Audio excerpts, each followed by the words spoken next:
ನಗಬೇಕು, ಒಳಬೇಕು, ಪಶ್ಚಾತ್ತಾಪ ಪಡಬೇಕು ಒಂದು ಗೊತ್ತಾಗ್ತಾ ಇಲ್ಲ. ಯಾಕೆ ಕೂಪ ಮುಂಡುಕ ನೀನು? ಯಾಕೆ ಬಾವಿ ಒಳಗಿನ ಕಪ್ಪೆ ತಿಳ್ಕೊಳ್ಳುವುದಂತೆ ಇದೇ ಪ್ರಪಂಚ, ಈ ಪ್ರಪಂಚಕ್ಕೆ ನಾನೇ ರಾಜ ಅಂತ. ಅದರ ಕಪ್ಪೆಗೆ ಗೊತ್ತಿಲ್ಲ ಪ್ರಪಂಚದಲ್ಲಿ ಇಂತಹ ಲಕ್ಷಾಂತರ ಬಾವಿಗಳುಂಟು ಅಂತ. ನಿನ್ನ ಪರಿಸ್ಥಿತಿಯು ಹಾಗೆ ಆಯ್ತು. ಅಲ್ಲದಿದ್ರೆ ಮನೆಯಲ್ಲಿದ್ದಂತಹ ಗಂಡ ಹೊಸ ಸೀರೆ ತರ್ತಾನೆ ಅಂತ ಇದ್ದ ಹಳೆಯ ಸೀರೆಯನ್ನು ಸುಟ್ಟಾಕಿದ್ದೀಯ. ಹೊಸ ಸೀರೆ ಬರ್ಲಿಲ್ಲ, ಒಳ ಕೂತ್ಕೊಳ್ಳಿಕ್ಕೆ ಆಗುದಿಲ್ಲ, ಹೊರಗೆ ಬಂದ್ರೆ ಮಾನ ಹೋಗ್ತದೆ. ನಿನ್ನ ಪರಿಸ್ಥಿತಿಯು ಹಾಗೆ ಆಯ್ತು. ಏನು ನಾವು ಈ ಕಡೆಯಲ್ಲಿದ್ದವರು ಹೆಡ್ರು ಅಂತ ಭಾವಿಸಿಕೊಂಡಿದ್ದೀಯಾ? ಏಯ್, ಸುದೀರ್ಘವಾದ 12 ವರ್ಷದ ಜೀವನದಲ್ಲಿ ನಿನಗೆ ನನ್ನ ಮೇಲೆ ಪ್ರೀತಿ ಇದ್ದಿದ್ದರೆ ಬಂದು ನನ್ನಲ್ಲಿ ಹೇಳ್ತಿದ್ದೆ. ನಾನು ಬರುವ ಮೊದಲು ನಮ್ಮ ಅಣ್ಣನಲ್ಲಿ ಒಂದು ವಿಷಯವನ್ನು ಮುಟ್ಟಿಸ್ತೀಯ ಅಂತಾದ್ರೆ ನೀನು ನೇರವಾಗಿ ಸಂಸಾರವನ್ನು ಮಾಡುವುದಕ್ಕೆ ನಮ್ಮ ಮನೆಗೆ ಬಂದದ್ದಲ್ಲ, ಯಾವುದೋ ದ್ವೇಷವನ್ನು ತೀರಿಸುವುದಕ್ಕೆ ಬಂದವಳಂತ ಸ್ಪಷ್ಟವಾಗಿ ಅರ್ಥವಿಸಿಕೊಂಡವನು ನಾನಿದ್ದೇನೆ. ಅಲ್ಲದೇ ಇದ್ರೆ ನಮ್ಮದೆಲ್ಲ ಅಭ್ಯಾಸ ಹೇಗೆ ಕೇಳು. ಇಷ್ಟು ಗೊತ್ತಿದ್ರು ನಿನ್ನನ್ನು ಮದುವೆ ಆದದ್ದು ಯಾಕೆ ಗೊತ್ತಾ? ನಮ್ಮ ವಿರೋಧಿಗಳೆಲ್ಲೋ ಇಳೆಯ ಮತ್ತೊಂದು ಕಡೆಯಲ್ಲಿ ಬೆಳೆಯುವುದಲ್ಲ, ನಮ್ಮ ಸಮೀಪದಲ್ಲಿದ್ದರೆ ಅವರ ಇರಸರಿಕೆ ನಮಗೆ ತಿಳಿಯುತ್ತದೆ ಎನ್ನುವ ಉದ್ದೇಶದಿಂದ ನಿನ್ನನ್ನು ಮದುವೆಯಾಗಿ ಮನೆಯಲ್ಲಿ ಇಟ್ಕೊಂಡದ್ದು. ನಾವು ಹೇಗೆ ಗೊತ್ತಾ? ನಿಯತ್ತಿಗೆ ಹೆಸರಾದಂತ ನಾಯಿಯನ್ನ ಮನೆಯಿಂದ ಹೊರ ಕಟ್ತೇವೆ, ಕದ್ದು ಹಾಲು ಕುಡಿಯುವ ಬೆಕ್ಕನ್ನ ಮನೆಯಿಂದ ಒಳಗಿಟ್ಕೊಳ್ತೇವೆ. ನಿನ್ನನ್ನು ಮದುವೆ ಆಗಿ ಬಂದದ್ದು ಅದೇ ಉದ್ದೇಶಕ್ಕೆ ಬೇಕಾಗಿ ನಾನು. ಅಲ್ಲದೇ ಇದ್ರೆ ನೀನು ನಮ್ಮನ್ನೇನು ಉಳಿಸುವುದಕ್ಕೆ ಬಂದದ್ದಲ್ಲ, ಮನೆಯನ್ನು ಅಳಿಸುವುದಕ್ಕೆ ಬಂದದ್ದು. ಹೂವಾಗಿ ಬಂದದ್ದಲ್ಲ, ಹಾವಾಗಿ ಬಂದವಳು, ನಾರಿಯಾಗಿ ಬಂದದ್ದಲ್ಲ, ಮಾರಿಯಾಗಿ ಬಂದವಳಿದ್ದೀಯ. ದರಿದ್ರ ಲಕ್ಷ್ಮಿಯಾಗಿ ಬಂದವಳು, ಭಾಗ್ಯಲಕ್ಷ್ಮಿಯಾಗಿ ಬಂದದ್ದಲ್ಲ, ಕ್ಷಮೆಯ ದರಿದ್ರಿಯಾಗಿ ಬಂದವಳು ನೀನಲ್ಲ. ಸಂತೋಷವನ್ನು ಹಂಚಿಕೊಳ್ಳುವುದಕ್ಕೆ ಬಂದದ್ದು ನೀನಲ್ಲ, ಸಂತಾಪವನ್ನು ಸೂಚಿಸುವುದಕ್ಕೆ ಬಂದದ್ದು ಅಂತ ಸ್ಪಷ್ಟವಾಗಿ ಅರ್ಥವಿಸಿಕೊಂಡವನು ನಾನಿದ್ದೇನೆ. ನಿನ್ನ ಆಟಕ್ಕೆ ತಕ್ಕ ಪಾಠ ಕಲಿಸಬೇಕು ಅಂತಲೇ ನಿನ್ನ ಮದುವೆ ಆದದ್ದು ನೆನಪಿಟ್ಕೋ. ಶಾಬಾಸ್. ನಾನು ಬಂದಿರುವ ವಿಚಾರವನ್ನು ಸೂಕ್ಷ್ಮವಾಗಿ ನೀವು ಅರ್ಥವಿಸಿಕೊಂಡಿದ್ದೀರಿ ಅಂತಾದ್ರೆ ನಾನಿಡುವಂತ ದಾಳಕ್ಕೆ ಪ್ರತಿಯಾಗಿ ದಾಳ ನೀವಿಡುತ್ತೀರಿ ಎಂಬುದಕ್ಕೆ ಅನುಮಾನವೇ ಇಲ್ಲ. ಕದ್ದು ಹಾಲು ಕುಡಿಯುವ ಬೆಕ್ಕನ್ನು ಮನೆ ಒಳಗೆ ಇಟ್ಕೊಂಡಿದ್ದೇನೆ ಅಂತ ಗೆದ್ದೆ ಅಂತ ಹಿಗ್ಗಬೇಡಿ. ಆ ಬೆಕ್ಕು ಮನೆ ಒಳಗೆ ಸುಮ್ಮನೆ ಕೂತ್ಕೊಳ್ಳುವುದಿಲ್ಲ, ಯಜಮಾನನ ಮುಖ ಪರಚುತ್ತದೆ. ಯಜಮಾನನ ಮುಖಕ್ಕೆ ಪರಚುವ ಬೆಕ್ಕಿಗೆ ಹೇಗೆ ಹಾಲು ಸೇರಿಸಬೇಕು ಅಂತ ಮನೆಯ ಯಜಮಾನ್ಯ ಗೊತ್ತುಂಟು, ನೆನಪಿಟ್ಟುಕೋ. ಅಲ್ಲದೇ ಇದ್ರೆ ಹೆಣ್ಣನ್ನ ಕ್ಷಮೆಯ ದರಿದ್ರಿ ಅಂತ ಹೇಳಿದ್ರು, ತನಗೆ ಒಂದು ಕುಟುಂಬದಿಂದ ವ್ಯಕ್ತಿಯಿಂದ ಅನ್ಯಾಯ ಆದ್ರೂ ಅವನನ್ನು ಸರಿಪಡಿಸಿ ಆ ಕುಟುಂಬಕ್ಕೆ ಒಳಿತನ್ನೇ ಮಾಡಬೇಕಾದದ್ದು ಹೆಣ್ಣಾದವಳ ಕರ್ತವ್ಯ. ಹಿರಿಯರಾಡಿದಂತ ಮಾತೊಂದನ್ನು ಕೇಳಲಿಲ್ವೇ?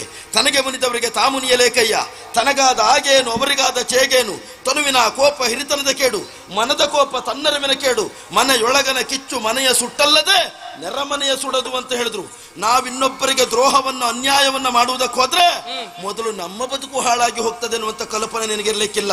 ಬಂದ ಅರ್ಜುನನನ್ನು ಸೋಲಿಸುವುದಕ್ಕೆ ಬೇಕಾಗಿ ಜ್ವಾಲೆ ತನ್ನ ಮಗ ಪ್ರವೀರನನ್ನು ಕಳುಹಿಕೊಟ್ರೆ ಅದೇ ಅರ್ಜುನನಿಂದ ಪ್ರವೀರ ಸತ್ತ ಕಾರಣಕ್ಕಾಗಿ ಪುತ್ರ ವಿರಹದ ದೊಳ್ಳುರಿಯಲ್ಲಿ ಬೆಂದಂತಹ ಜ್ವಾಲೆಯ ಪರಿಸ್ಥಿತಿ ನಿನ್ನದಾಗ್ತದೆ.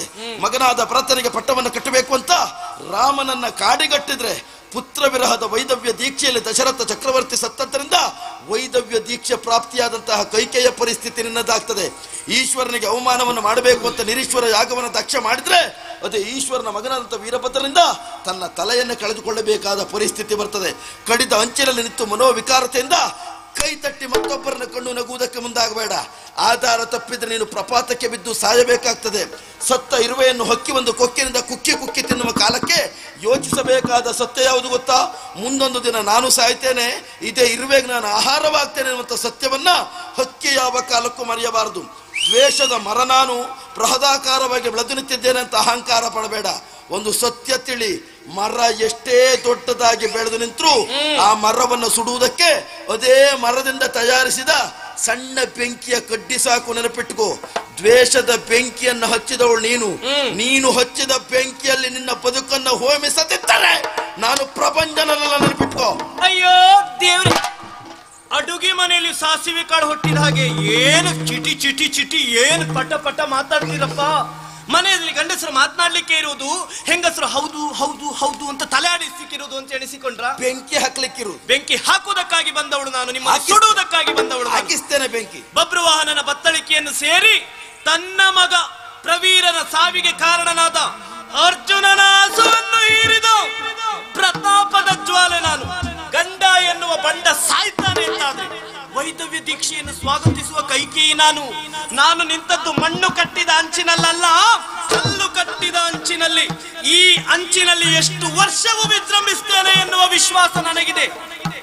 ಇದು ಚಿನ್ನದ ಹಕ್ಕಿ, ಯಾವ ಇರುವೆಯು ಕುಕ್ಕಿ ಕುಕ್ಕಿ ಕುಕ್ಕಿ ತಿನ್ನುವುದಕ್ಕೆ ಸಾಧ್ಯ ಇಲ್ಲ. ನೀವು ನಡೆಯುವಾಗ ಕಾಲಿಗೆ ಕಲ್ಲಾಗುತ್ತೇನೆ, ಉಸಿರಾಡುವಾಗ ಗಾಳಿಗೆ ವಿಷವಾಗುತ್ತೇನೆ, ಉಣ್ಣುವ ಅನ್ನಕ್ಕೆ ಮಣ್ಣಾಗುತ್ತೇನೆ, ಮಲಗುವ ಮಂಚಕ್ಕೆ ಮುಳ್ಳಾಗುತ್ತೇನೆ.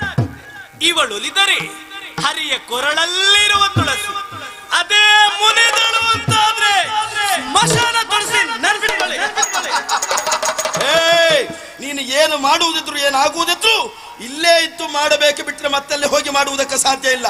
ನಿನಗೊಂದು ಇಲ್ಲಿ ಅಸ್ತಿತ್ವ ಇರುವುದಿದ್ರೆ ಅದು ನನ್ನಿಂದ, ಪ್ರಪಂಚನ ಹೆಂಡತಿ ಎನ್ನುವುದರಿಂದ ನಿನಗೊಂದು ಮರ್ಯಾದೆ. ಇದು ನನ್ನೂರು, ನೈಷ್ಠಿಕ ನಾನಿದ್ದೇನೆ, ಇಲ್ಲಿ ನನಗೆ ಜನರ ಬಲ ಉಂಟು. ಒಂದೊಮ್ಮೆ ನೀನು ಇಂಥವಳು ಅಂತ ವಿಷಯ ಹೊರಗೆ ಹೋದರೆ ಒಬ್ಬೊಬ್ಬರು ನಿನ್ನನ್ನು ಕಲ್ಲು ಹೊಡೆದು ಸಾಯಿಸ್ತಾರೆ, ನೆನಪಿಟ್ಟುಕೋ. ಇನ್ನಾದ್ರೂ ನಿನಗೊಂದು ಅವಕಾಶ ಕೊಡ್ತೇನೆ, ಕೇಳು. ಹಾವಾದಂತ ನೀನು ಬದಲಾಗಿ ಹೂವಾಗ್ತಿ ಅಂತಾದ್ರೆ ನನ್ನ ಮುಡಿಯನ್ನ ಅಲಂಕರಿಸ್ತೇನೆ.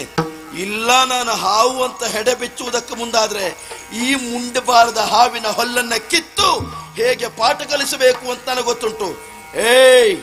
ಇವನು ಪ್ರಪಂಚನ ಶತ್ರುಕುಲ ಪ್ರಪಂಚನ. ನಿಮ್ಮ ಮುಡಿಯನ್ನೇರಿ ಅಲಂಕರಿಸುವ ಹೂವು ನಾನು ಅಂತ ಎಣಿಸಿಕೊಂಡ್ರ? ಅಲ್ಲವೇ ಅಲ್ಲ.